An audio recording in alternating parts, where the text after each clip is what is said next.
গুণগান কীর্তন করি না।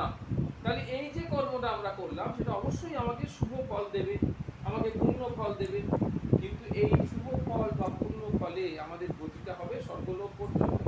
সেখানে গিয়ে আমরা ক্ষীণে পুণ্যে কিছুদিন বাস করবো, যখন পূর্ণ ফল ক্ষয় হয়ে যাবে তখন আমরা আবার মর্তভূমিতে ফিরে আসতে হবে, ফিরে এসে আবার পরবর্তী কর্মফলের জন্য আমাদের কর্ম করতে হবে।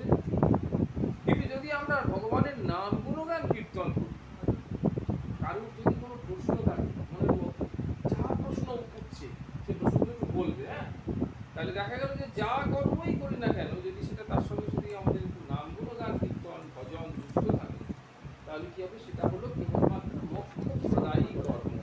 তাহলে শুভ কর্মের সঙ্গে সঙ্গে যদি আমরা মোক্ষপ্রদায়ী কর্ম করি, তাহলে এই কর্ম, এই ভজন নাম গুণগান কীর্তন, এই কর্মই আমাদেরকে সরাসরি মোক্ষ প্রদান করবে, ভগবানকে লাভ করাবে, বৈকুণ্ঠ প্রাপ্তি হবে, আর ফিরে আসতে হবে না, ইত্যাদি ইত্যাদি ঘটনাগুলো ঘটবে। এটাকে বোঝা গেল? এইবার সেই কর্মফলের সূত্র ধরে আগের দিন সময় অভাবে বলা হয়নি, আজকে সেখান থেকে বলি।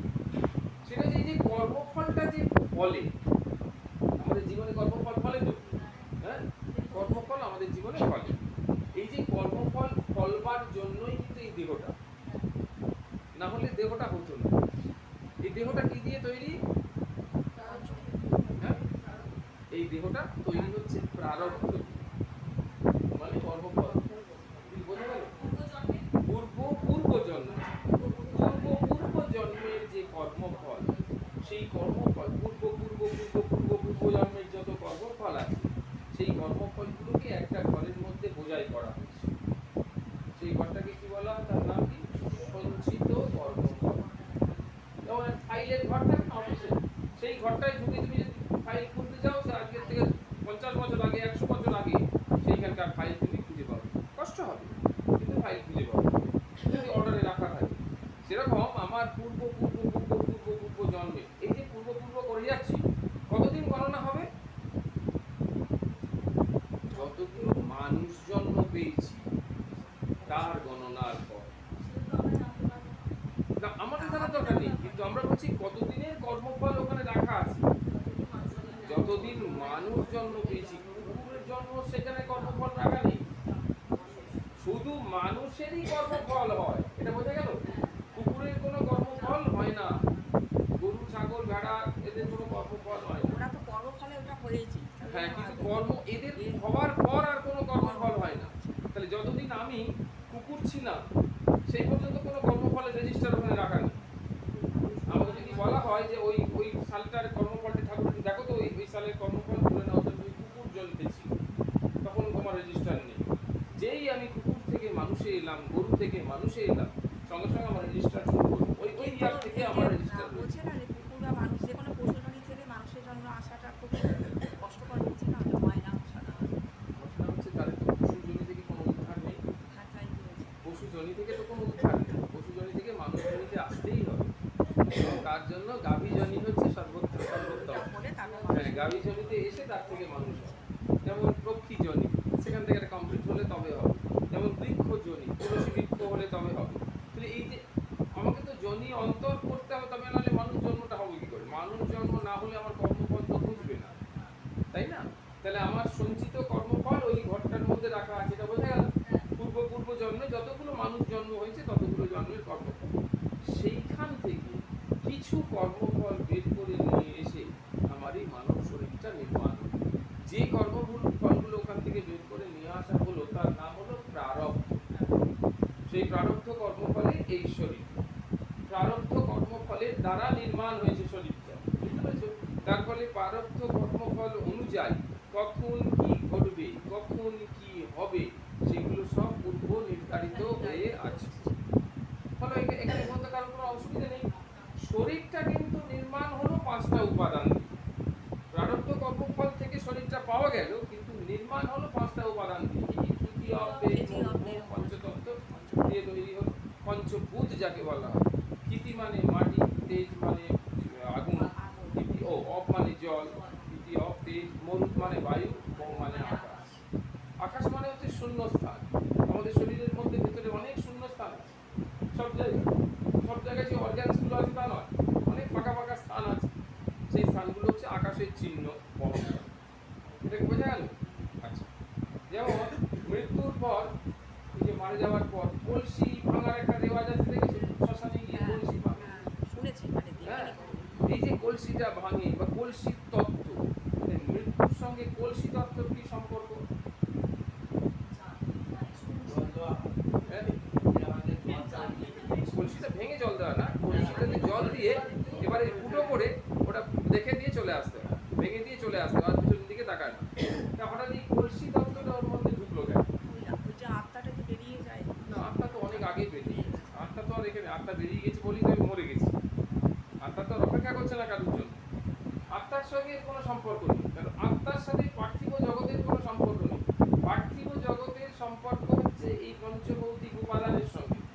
যে কটা উপাদান দিয়ে আমাদের শরীর তৈরি, সেই কটা উপাদান দিয়ে এই কলসির শরীর তৈরি। যে কোনো জিনিস দিয়ে জল দেওয়া যায়, তাই না? বালতি টালতি দিয়েও জল দেওয়া যায়। আমার কলসিটা কেন প্রয়োজন? বলছিলাম, হ্যাঁ, দুটো করে জলটা ফেলতে ফেলতে যে ঘুরতে হয়, তারপরে কলসিটা ভেঙে দিতে হয়। এই যে কলসিটা, পার্টিকুলারলি কলসি, মাটির কলসি, কলসি বলতে মাটির কলসি, সেটা কেন ব্যবহারের কথা বলা? তার কারণ হলো যে যে উপাদান দিয়ে আমাদের শরীরটা তৈরি, সেই সেই উপাদান দিয়ে ওই কলসিটাও তৈরি। ওই কলসিটার তত্ত্ব, কলসিটার যদি জন্ম থেকে আর আজ পর্যন্ত ঘটনা দেখি, তাহলে দেখতে পাবো ওই তত্ত্বগুলোই রয়েছে। কলসিটা প্রথম তৈরি হচ্ছে কি দিয়ে? মাটি দিয়ে। তাহলে মাটি হচ্ছে ক্ষিতি। ওই শুধু মাটিটা তো কলসি হয় না, মাটির সঙ্গে জল দিতে হয়, জল মানে অ। তারপরে ওটাকে কি করতে হয়? যে শুকাতে হয়। শুকাতে কিসের শুকাতে হবে? না, শুকাতে হয় বায়ু। বায়ুতে প্রথম শুকায়, ঠিক আছে? বায়ু হাওয়াটা লেগে তখন শুকোয়। তারপরে ওটাকে পোড়াতে হয়, পোড়া মাটির জন্য ওখানে তেজ আগুন লাগলো। আর এই কলসিটার মধ্যে যতক্ষণ জল না ভরা হয়, ওর ভিতরে যে শূন্যস্থান, সেই শূন্যস্থানটা হচ্ছে আকাশ তত্ত্ব। তাহলে ক্ষিতি অব তেজ মরুম, ওই তত্ত্বটা ওই কলসির মধ্যে, কলসির সঙ্গে যুক্ত হয়ে যাবে। তাই আমাদের শরীরের সঙ্গে ওইটা, সেই জন্য আমাদের এই দেহটাকে বলা হয় দেহ ঘট। এটা তুমি ভালো করে বুঝতে পারবে ইতু পুজোর সময়। এর আগেও আমরা কথাটা বলেছি যে ওই এক একটা ঘট মানে এক একটা দেহ, অর্থাৎ সূর্যের প্রতিবিম্ব ওই জলের মধ্যে পড়ছে। ঘটের মধ্যে তোমার বাড়িতে যদি 17 জন, মানে মায়েরা 17 জন হয়, তাহলে একটা ঘট কতজন হবে? তার 18টা ঘট হবে, একটা বাস্তব ঘট থাকে। তাহলে আমি ধরে দিচ্ছি 17টা ঘট। সেই 17টা ঘট মানে কি? 17টা সূর্য। কারণ সূর্য এই প্রত্যেকটা ঘটের মধ্যে যে জল, প্রত্যেকটা ঘটে সূর্য প্রতিবিম্বিত হচ্ছে, বুঝছে না? আমাদের গ্রামে যদি 5টা পুকুর থাকে, তাহলে ওখানে সূর্য কটা প্রতিবিম্বিত হচ্ছে? 5টা পুকুরই। তাহলে আমরা যদি পুকুর দেখে বিচার করি, তাহলে বলবো যে 5টা সূর্য। তাহলে 5টা ঘট যদি থাকে, 10টা ঘট যদি থাকে, 12টা ঘট থাকে, তাহলে সূর্য ঘট। তাহলে এই ঘটটা হচ্ছে আমাদের শরীর, আর সূর্য হচ্ছে আত্মা। সূর্য ওই প্রতিবিম্বিত হচ্ছে এবং এক একটা শরীর নির্মাণ হচ্ছে। সেটাই হলো গিয়ে ওই ঋতু পুজো বা ঘট পুজোর তাৎপর্য। শরীরের সঙ্গে সম্বন্ধীয় আত্মা তত্ত্ব সেখানে প্রবেশ করে ওই পুজোটাকে তাৎপর্যমণ্ডিত হচ্ছে। বুঝে যাচ্ছে? তাহলে এই যে আমরা দেখলাম যে কর্মফল আমাদের জীবনে প্রবেশ করলো, সেই কর্মফল প্রকাশ করার কটার সময় আছে? কখন কখন প্রকাশিত কর্মফলটা, কখন কখন প্রকাশিত? কাল কয় প্রকার? কাল বা সময়, সময় কয় প্রকার?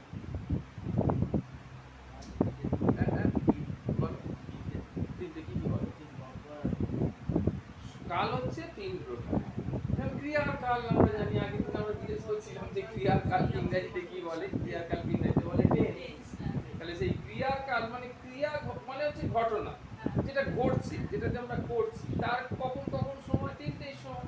একটা হচ্ছে অতীতে ঘটেছে, এখন ঘটছে, আমার ভবিষ্যতে ঘটবে, এই হ্যাঁ প্রেজেন্ট পাস্ট আর ফিউচার। তাহলে এই যে পাস্ট যেটা ঘটে গেছে, অর্থাৎ আমার জীবনে যে কর্মফল আমার জীবনে যে ঘটে গেছে যেগুলো, সেইগুলো সম্পর্কে আমি কিছু করতে পারবো না, কারণ ওগুলো তো আমাকে ভোগ করে আসতেই হয়েছে।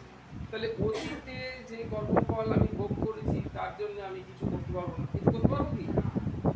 বর্তমানে এখন যে কর্মফল কার্যকরী, সেই কর্মফলে আমার যা কিছু হচ্ছে, আমি তাতেও খুব একটা কিছু প্রভাব বিস্তার করতে পারবো।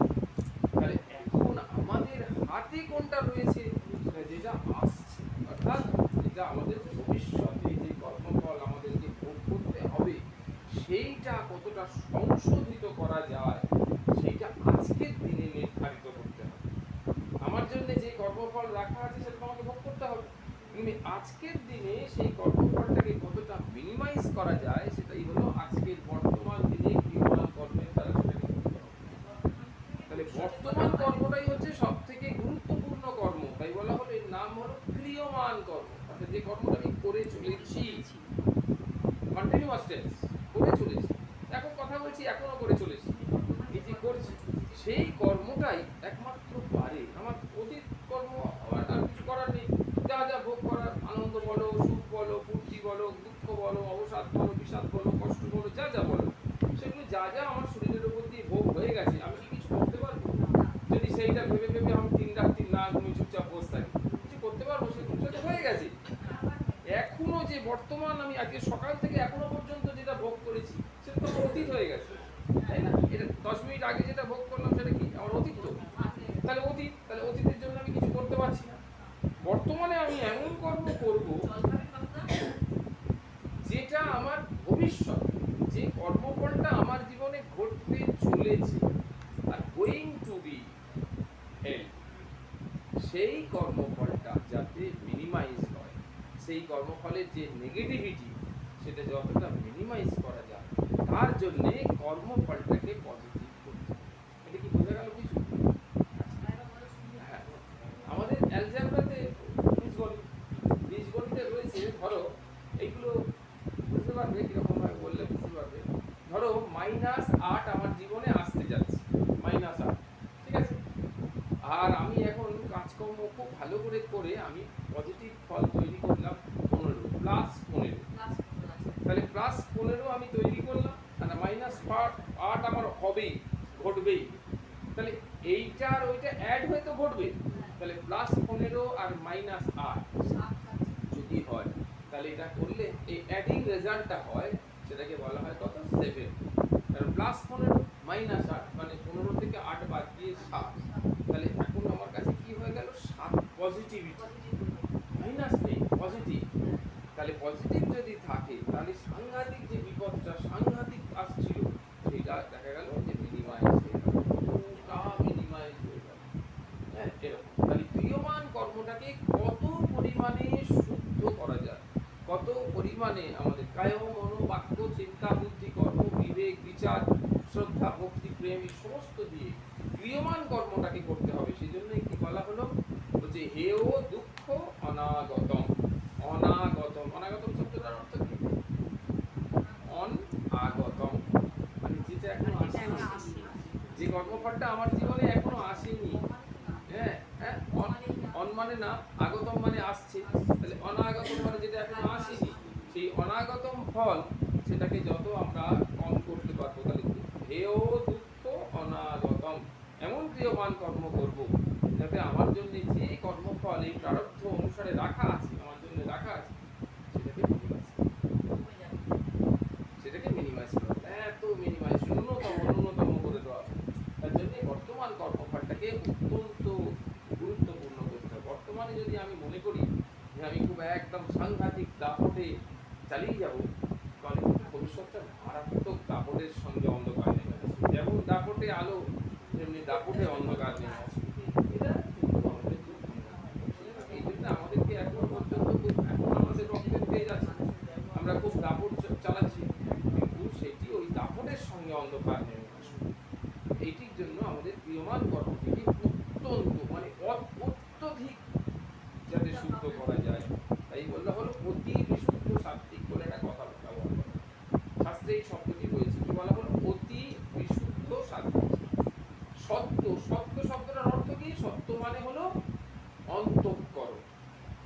সত্য শব্দটার অর্থ হচ্ছে অন্তঃকরণ, আমাদের ভিতরের যে প্রকৃতিটা, মন বুদ্ধি চিত্ত অহংকার, এই চারটেকে নিয়ে একসাথে কি বলা হয় না, তাকে প্রথম বলা হলো অন্তঃকরণ। সত্যই বলা হয়, এটাকে প্রথম বলা হলো অন্তঃকরণ।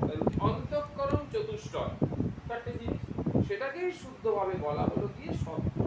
সেই জন্য শাস্ত্রী বললেন, ভগবান বললেন নিজে সত্য সংশুদ্ধি, তোমার সবার আগে তোমার অন্তঃকরণটিকে শুদ্ধ করো। যেই অন্তঃকরণ শুদ্ধ হয়ে গেল সঙ্গে সঙ্গে তুমি একদম শুদ্ধ হয়ে অন্তঃকরণ শুদ্ধটাই হচ্ছে আমাদের জীবনের উদ্দেশ্য। আর এই অন্তঃকরণ শুদ্ধ হওয়ার পর আমাদের যে বৃত্তিটা হবে, আমাদের যে কাজকর্ম, প্রকৃতি, চরিত্র, বৈশিষ্ট্য, ভাবনা, চিন্তা, পদক্ষেপ, দৃষ্টিভঙ্গি, সেটা কেমন হবে? হচ্ছে অতি বিশুদ্ধ সাত্ত্বিক। অতি বিশুদ্ধ সাত্ত্বিক, হ্যাঁ, মানে অত্যন্ত মানে পবিত্র। সেজন্য আমাদের এটা কি করে সম্ভব হবে? না, ভগবানের নাম গুণগান কীর্তন। আর যখনই আমাদের সামনে কোনো নাকারাত্মক বৃত্তি এসে উপস্থিত হবে, কারোর সম্পর্কে একটা খারাপ ধারণা এসে উপস্থিত হলো, কোনো একটা কিছু এলো, সেইটা আমাদেরকে সঙ্গে সঙ্গে ভগবানের কাছে প্রার্থনার দ্বারা সেটাকে তাড়াতে হবে, সঙ্গে সঙ্গে তাড়াতে হবে। আর সব সময় মানুষের ভিতরের অবস্থাটাকে বুঝতে হবে। মানুষ কেন এই কথাটা বলবে সেটা আগে আমাকে বুঝতে হবে। আর কোনো জিনিসটা কারোর উপর দিয়ে চাপিয়ে দেওয়া যাবে না। এইভাবে আমরা ক্রিয়মান কর্মকে শুদ্ধ করতে পারি। ক্রিয়মান কর্ম, আর ক্রিয়মান কর্ম যত শুদ্ধ হবে তত আমাদের ওই অনাগতম কর্মফল আমাদের ওপর অত প্রভাব বিস্তার করতে পারবে না। আর না হলে অনাগতম কর্ম সাংঘাতিক রূপ নিয়ে থাকবে, সাংঘাতিক রূপ, এমন রূপ নিয়ে ঝাঁপিয়ে পড়বে আমরা সেটা শরীর নিতে পারবে না। তাহলে সেই জন্য আমাদেরকে এখন আমাদের হাতে এখনো রয়েছে, আমাদের হাতে আমাদের ওই অনাগত যে ভবিষ্যৎ, সেই ভবিষ্যৎটাকে সাংঘাতিক বা মারাত্মক যে ভাব, সেটা থেকে রেহাই পাওয়ার সুযোগ আমাদের হাতে এখনো রয়েছে। তাই জন্য বলছে যে কায় মন বাক্যে সাধু সঙ্গ করো, আর সাধু সঙ্গ থেকে যা পাও সেটা জীবনের মধ্যে প্রকাশ করার চেষ্টা করো, জীবনের মধ্যে প্রকাশ করার চেষ্টা করো, মানে প্রতি মুহূর্তে প্রকাশ করার চেষ্টা করো। যদি তুমি প্রকাশ করতে পারো তাহলে দেখবে সেটি তোমার জীবনকে উন্নত, নাহলে কিন্তু সমস্যা। তাহলে এই কর্মফল তত্ত্ব নিয়ে কিন্তু আমাদের আসল আলোচনা। আমরা গতদিনে যে আলোচনাটা করেছিলাম তার মূল তত্ত্ব ছিল কর্মফল তত্ত্ব। সুতরাং কর্মফলটাই হচ্ছে আমাদের জীবনের সব। এগুলো কিন্তু কোনো কাজে লাগবে না। হ্যাঁ, এগুলো পড়লাম, ভুলে গেলাম বাড়িতে যেতে যেতে, আর যদি একবারও না খুলি তাহলে আমরা কোনোদিন মনে রাখতেও পারবো না। কিন্তু এইসবের উদ্দেশ্য হচ্ছে যে মূলত হচ্ছে কর্মফল। আমাদের কর্মফলটা যেন অতি বিশুদ্ধ সাত্ত্বিক হয়। যে লেভেলে কর্মফল করলে কি হবে না, আমাদের অনাগত ভবিষ্যতে যে কর্মফল আমাদের উপরে সংগঠিত হওয়ার কথা ছিল সেটি ন্যূনতম হবে, অনেকটা কমে আসবে। সেই জন্য তার জন্য আমাদের কি করতে হবে? এই সাধু সঙ্গ, নাম গুণগান কীর্তন, প্রার্থনা, অতি বিশুদ্ধ সাত্ত্বিক বৃত্তি অবলম্বন করতে হবে, দৃষ্টিভঙ্গিটাকে শুদ্ধ করতে হবে, সত্য কথা বলতে হবে, ইত্যাদি ইত্যাদি। এগুলো আমরা করব। যখনই দেখবো যে আমার মনকে বিনম্রতাগ্রস্ত হয়ে যায়, মানুষ হচ্ছে কলিযুগে, ভগবান একদম পরিষ্কার কলিযুগের সম্পর্কে লিখে দিয়েছে, কলিযুগের মানুষ অত্যন্ত স্বার্থপর, তার জীবনটি চলছে স্বার্থের সঙ্গে জড়িত। যে তার স্বার্থ উচিত কর্ম করছে সে তার বন্ধু, যে তার স্বার্থ অনুচিত কর্ম করছে সে তার শত্রু। তার মানে সারাদিন আমাদের সংসারের মধ্যে আমরা প্রতি মুহূর্তে বিভিন্ন মানুষের কখনো কখনো বন্ধু হচ্ছি, কখনো কখনো শত্রু হচ্ছি একই লোকের কাছে। সকাল 8টার সময় যার কাছে আমি বন্ধু ছিলাম, বিকেল 5টার সময় তার কাছে শত্রু হয়ে যেতেই পারে। মানে সংসারটা কত অনিত্য দেখাচ্ছে এই স্বার্থতার ভিত্তিতে। সকাল 8টার সময় আমি তার কাছে একদম পরম বন্ধু ছিলাম, আমি না হলে চলবে না। আবার বিকেল 5টার সময় আমি তার কাছে এমন বড় শত্রু হয়ে গেলাম যে আমার মতো শত্রু একটা নেই। তাহলে এই 8টা থেকে 5টা এই যে সময়টুকুর মধ্যে এই যে পরিবর্তন বন্ধু থেকে শত্রু, এটা নিরিখটা হচ্ছে যে বেসিসে এটা হলো তাকে বলা হলো স্বার্থ। তাই কলিযুগে মানুষে বলছে যে কলিযুগের যেদিনকে শেষ হবে সেদিনকে দেখা যাবে যে স্বার্থ, মোহ, দ্বন্দ্ব সেগুলো চলে যাবে। তাহলে কলিযুগে মানুষ যখন প্রবেশ করছে, যে মানুষই কলিযুগে প্রবেশ করছে তার মানে কি সে স্বার্থ নিয়ে প্রবেশ করছে, স্বার্থপর মানুষ। এই স্বার্থপর যুক্ত কলিযুগে যার মধ্যে নিঃস্বার্থপরতা রয়েছে সে তার গতিটা হচ্ছে দেহ মানব, সে ভগবানের দিকে যাওয়ার চেষ্টা করছে বা ভগবান তাকে স্বতন্ত্র করে তার দিকে নিয়ে যাওয়ানোর চেষ্টা করছে। তাহলে নিঃস্বার্থপরতাই, আনসেলফিশনেসই হচ্ছে এই কলিযুগে মায়া, মোহ, কলিযুগের প্রভাব তার থেকে উত্তরণের উপায়। তুমি যত নিঃস্বার্থপর তত তুমি ভগবানের কাছে আসবে। তাহলে আমাকে বুঝতে হবে যে এই যত নিঃস্বার্থপর তত তোমার কর্মফল কমতে শুরু করবে। এইটা ঠিক দেখা গেল যে ভগবান বলছেন, ভগবান অর্জুনকে 4 নম্বর অধ্যায় কি বললেন, যে আমি এই যে জ্ঞান তোমাকে আজকে দিচ্ছি, এই পুরো পুনরায় এই যে জ্ঞানটা দিচ্ছি, এই জ্ঞান আমি কাকে প্রথম বলেছিলাম? প্রথম জ্ঞান কাকে দিয়েছি? সূর্যদেব, সূর্যকে দিয়েছিল। ইমং বিবস্বতি যোগম প্রক্তবান অহম অব্যয়ম বিবস্বান মানবে প্রাভু মনু ইচ্ছা কবে অব্রবীত। প্রথমে আমি বিবস্বানকে বলেছিলাম এই তত্ত্বটা, সূর্যকে, আর সূর্য তার ছেলে মনুকে বলেছে, মনু তার ছেলে ইক্ষাকুকে বলেছে। এইভাবে এই পরম্পরা ক্রমে ইমং রাজস্বয় বিদু, রাজস্বীরা এই জ্ঞান জানতে পেরেছে। কিন্তু এতদিন ধরে এই যে কথা আমরা এখানে প্রায় বলি, হ্যাঁ ধরো তুমি এখান থেকে শুনে গেলে, তার রাস্তায় বৌদির সঙ্গে দেখা হলো, বলে এই হয়েছে, দেখা গেল যে আমি যা এখানে বলেছিলাম আর তুমি যা যা আমাকে বললে অনেকটা কমে গেল, পুরোটা বলতে পারলে না। এবার তুমি আবার আরেকজনের সঙ্গে দেখো যে সে আসতো, সেদিন আসেনি, সেখানে আরেকটু কমে গেল। এইভাবে কমতে কমতে বলছে সকালেন মহতা যোগ নষ্ট করন্ত। এইভাবে কাল যত এগোচ্ছে তত আমি যেটা বলেছিলাম সেটা ক্রমশ কমতে কমতে কমতে কমতে এত ছোট হয়ে গেছে যে ওটা আবার পুনরায় বলার প্রয়োজন হয়ে পড়েছে। তাই সেই জ্ঞানটা এখন তুমি আমার ভক্ত এবং তুমি আমার অত্যন্ত কাছের সখা, তাই সেই জ্ঞানটাই আবার পুনরায় আমি তোমাকে বলছি। সেই জ্ঞানটা যে বলছে, এই কথাটা শুনেই অর্জুনের মনে ডাউট হয়েছে। বলি কদিন আগে আমার থেকে কয়েক বছরের বড়, হ্যাঁ আমার মামার ছেলে, আর আমি তার খুশির ছেলে, সে আমার কয়েক বছর আগে জন্মালো, সে কবে এই সে বিবস্ব থেকে বললো, মানে সূর্যকে বললো, এই কি কথাবার্তা বলছে, বলে আমি যে কি করে আমি বুঝবো যে তুমি এটা বিবস্বানকে বলেছিলে, তুমি তো কয়েকদিন আগে আমার জন্মালে। বলে একদম ঠিক কথা বলেছো, কোনো ভুলভাল কিছু নেই। কিন্তু বহুনি মে ব্যতীতানি জন্মানি তব চ অর্জুন, তোমার এবং আমার দুজনেরই বহুবার জন্ম হয়ে গেছে, দুজনেরই। আমার একার হয়েছে না, তুমিও জন্মেছো তুমিও জন্মেছো, আমিও জন্মেছি। প্রবলেমটা কোথায়? প্রবলেমটা আমি যেখানে যতবার যখন যে রূপে জন্মেছি তার পুরো ডিটেলস ইনফরমেশন আমার কাছে আছে। আমি অ্যাজ ইট ইজ তোমাকে বলে যেতে পারবো, অমুকে জন্মেছি বাবা মা, অমুক জন্মে এই বাবা মা, তমুক জন্মে এই বাবা মা, এই আমার বাড়ি, এই ঠিকানা, এই পুরে ঘর ছিল, সব বলতে পারবো। কিন্তু তুমি আগের জন্মটা, জাস্ট এর আগের জন্মে তুমি কি ছিলে সেটাও তুমি কিন্তু বলতে পারবে না। তার ফলে তোমার মনে হচ্ছে যে ও কি করে বলবে, ঠিক এইরকম ব্যাপার। তাহলে ঠিক এইটা যদি আমরা বুঝতে পারলাম যে আমাদের ঠিক একটা আগের জন্ম আছে, কি করে বুঝলাম আমাদের একটা আগের জন্ম আছে? এই যে বললাম যে আমাদের একটা আগের জন্ম আছে, এটা কি করে বুঝবো যে আমাদের একটা আগের জন্ম আছে?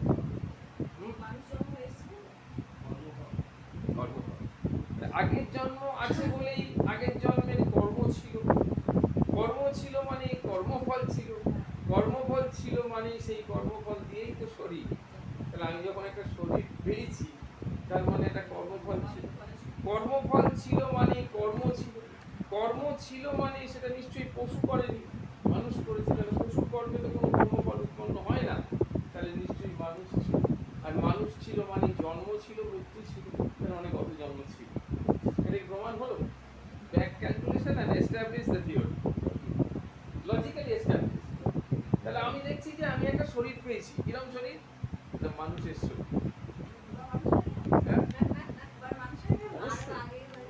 অবশ্যই মিনিমাম দুবার, তার আগেরটা বলতে পারবো, কিন্তু মিনিমাম এর আগে একটা মানুষ জন্ম ছিল, এর পরেরটাও বলতে পারবো না মানুষ জন্ম হবে কি, কিন্তু একদম কনফার্ম ট্রুথ যে আমি এর আগে মানুষ ছিল। অবশ্যই অমানুষ থাকতে পারি কিন্তু মানুষ ছিলাম, মানে ক্যাটাগরিক্যাল ম্যান। এটা অমানুষ হতে পারে, চরিত্রহীন লম্পট সেসব যা খুশিও, কিন্তু ক্যাটাগরিক্যাল ম্যান মানে হিউম্যান বিংস ছিলাম। কারণ কি, এটা কি করে এত জোর দিয়ে বলছি? না হলে এই শরীরটা প্রাপ্ত হতো, মানব শরীর প্রাপ্ত হয়েছে, তার মানে বুঝতে হবে যে এই মানব শরীরটা উৎপন্ন হয়েছে প্রারব্ধ থেকে। প্রারব্ধ মানে কর্মফল, কর্মফল মানে কর্ম, আর সেই কর্মটা মানুষ করেছে, তার ফলেই কর্মফল। তার মানে দেখা গেল যখনই এটা বলছি অ্যাকর্ডিংলি, তখন কি আসছে, কি কথা আসছে, কোন শব্দ আসছে? পূর্বজন্ম। তাহলে পূর্বজন্ম, এবং এইটাকেই বলা হলো